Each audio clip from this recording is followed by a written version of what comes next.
Donc, enchanté. Moi, c'est Juan Carlos, aussi KLM HN, et je suis Community Manager et vidéaste, aujourd'hui propulsé par l'IA. Mon origine. L'origine de mon projet, il vient de mon besoin de liberté et d'alignement. En fait, j'ai toujours eu cette vision, cette âme artiste, cette envie de créer, mais toujours cette idée commerciale, businessman, chiffre. Donc, dans l'entrepreneuriat, j'arrive à trouver l'équilibre, j'arrive à m'exprimer. Et pour moi, c'est très important quand je travaille, faire la relation client, personne-client. Donc, étant entrepreneur, de mon côté, je peux me concentrer sur ça. Je suis diplômé de master cinéma au Toulouse, Jean Jaurès. Et j'ai fait une formation de community manager à Chypre aussi. En plus, j'ai fait un stage d'1 an et demi dans une start-up camerounaise ici à Toulouse où j'étais responsable de la stratégie de communication. Ma vision ou mon activité, c'est positionner mes clients comme leaders dans leur secteur, attirer une nouvelle clientèle ou fidéliser la clientèle actuelle qu'ils ont. Pour cela, je travaille de différentes façons, mais mes atouts et mes qualités, je dirais que c'est l'essence du storytelling, parce que je viens du cinéma. Mon côté émotion, je joue et je le donne beaucoup d'importance à l'émotion, parce que je trouve que c'est ces balances qui permettent de créer du contenu dans les réseaux sociaux qui reste et qui touche vraiment les spectateurs. Je joue avec mon côté multiculturel. Je viens de Honduras, Amérique centrale. Je parle 4 langues et j'ai beaucoup de références que je m'inspire des tendances des États-Unis, d'Amérique latine et d'Espagne. Je les adapte et je les ramène aux exigences du marché français, ce qui me permet d'avoir une communication plus fraîche et plus dynamique. Par rapport à mon activité, j'utilise Instagram comme une vitrine, où quand les personnes voient, ils ont une vitrine directe pour se faire une idée du produit et ça amène au site, ça donne envie, ça donne confiance. TikTok pour créer du flux, des vues. Et LinkedIn, ça peut être utilisé comme marque, comme positionnement B2B. Donc, on est une entreprise, on connaît ce qu'on fait, on a fait ça, ces activités, on est là, faites-nous confiance. Donc, comme vous voyez, j'ai une approche stratégique pour chaque réseau social et j'essaie d'avoir cette balance.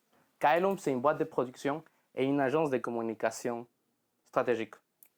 Je mélange ma créativité et mon côté artistique avec les exigences et la vitesse des tendances des réseaux sociaux. Par rapport à l'analyse de marché, les pain points que j'ai trouvés dans mes clients quand je faisais des prospections, c'était soit ils ne connaissaient pas l'importance vraiment des réseaux sociaux dans le sens où ils pensaient qu'avec quelques posts ou photos, ça allait, c'était assez, ou ils pensaient que des campagnes de publicité, ça pouvait coûter des milliers et des milliers d'euros. L'autre pain point que j'ai trouvé, c'est le fait que les tendances évoluent beaucoup et très très vite. Et à Toulouse, le marché des community managers, c'est un marché assez dynamique et assez grand. On a à peu près 10 à 15 institutions qui font des formations de community management, 400, 700 élèves par année qui deviennent des nouveaux community managers. Donc, comme vous pouvez voir, le marché, c'est dynamique. Hein? Par rapport à cela, les community managers qui sont un peu plus expérimentés, qui ont 3 à 5 ans, ils vendent des taux journaliers moyennes, mais aussi des packagings.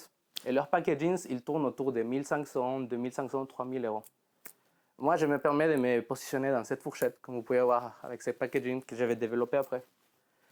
Parce que, bon, dû à mon expérience, mais aussi aux qualités extra que j'apporte. Je suis allé à la Chambre de commerce pour les printemps numériques. Donc, j'ai eu des conférences par rapport à l'usage de l'intelligence artificielle, les réseaux sociaux. Et ma persona, mon cible, c'est les artistes déjà positionnés, les agences de tourisme et les acteurs de la culture. Donc là, on parle d'office de tourisme, on parle des festivals, on parle de l'hôtellerie. Parlons de ceci et des tarifs. Voilà, je propose différents services, entre autres un packaging d'accompagnement d'un mois complet. Je l'appelle Hôtel et Tourisme Premium. C'est-à-dire, je travaille selon 5 étapes. La première, c'est l'analyse. J'analyse la marque, leurs besoins. Je cherche dans mes catalogues de références les contenus qui pourraient l'intéresser et aller bien. Une fois que c'est validé, j'arrive à la pré-production, scénario, je trouve l'équipe technique et les matos. Vu que j'ai un parcours dans le cinéma, je me débrouille pas mal. Après, je fais tout ce qui est captation. Donc, faire photo, vidéo, tous les contenus qu'il faut. Après, c'est les et les montages, édition, sous-titres, rythme, couleur. À la fin, on fait une analyse et chaque 2 semaines ou à la fin du mois, on fait un bilan. Qu'est-ce qui a marché, qu'est-ce qui n'a pas marché, comment on a pu faire mieux, ou est-ce que nos attentes en étaient.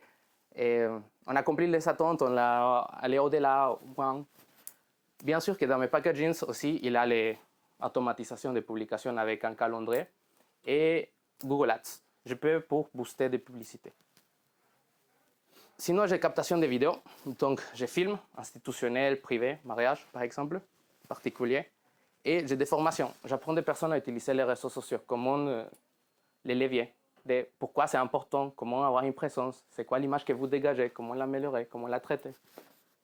Des exemples. Ici, c'est un vlog. Dans les réseaux sociaux, surtout TikTok, ça marche bien les vlogs.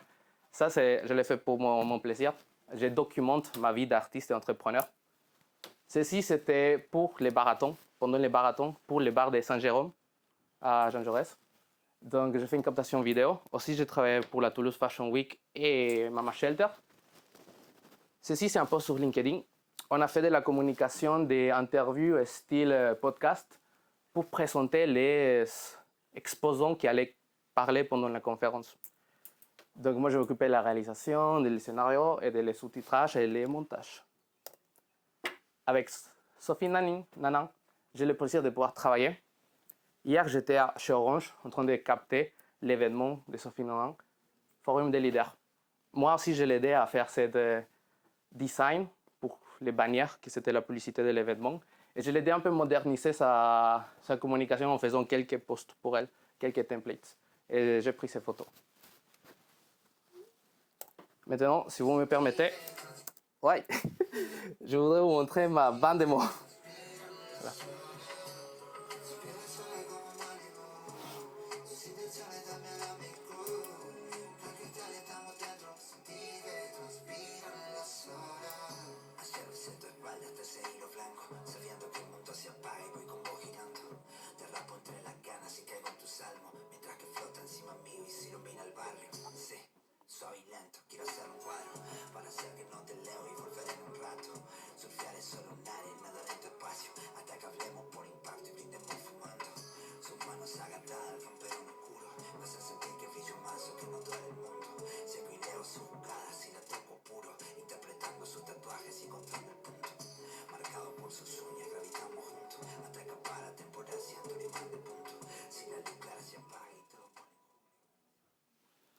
Donc, maintenant qu'on a parlé des chiffres et on a parlé des concrets et de mes projets, les projections. Un des challenges que j'ai eu pendant ma carrière, c'était que je voulais faire du cinéma, mais dans l'industrie du cinéma, les CDI sont très compliqués, presque impossibles. C'est la loi de l'intermittence. Donc, je fais la communication. Mais la communication, les entreprises, ils préfèrent des stagiaires ou alternants. Donc, j'ai décidé d'ouvrir ma propre entreprise. Comme je vous avais dit, un besoin de liberté, mais aussi d'alignement.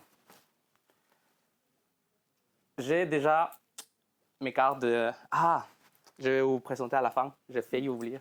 J'ai déjà mes cartes de visite, des livres, photos pour vous montrer un peu ma bande de mots. Aussi, j'ai mon site web, j'ai fait mes tarifs et j'essaye de démarcher, de faire de la prospection et confronter mes tarifs et mes services dans la vraie vie.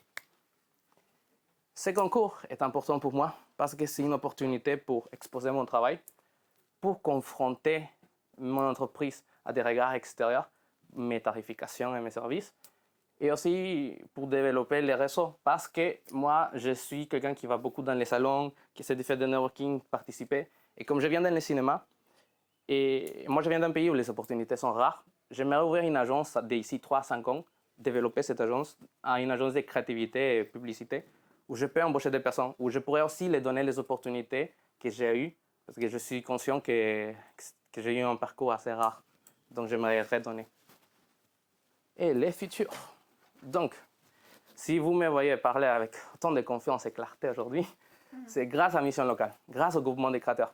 Parce que grâce à eux, j'ai pu assister à des ateliers importants, où j'ai pu rencontrer les bonnes personnes, Sophie Nanan par exemple, où j'ai pu me poser les bonnes questions, où je me sentais encouragé, je me sentais accompagné.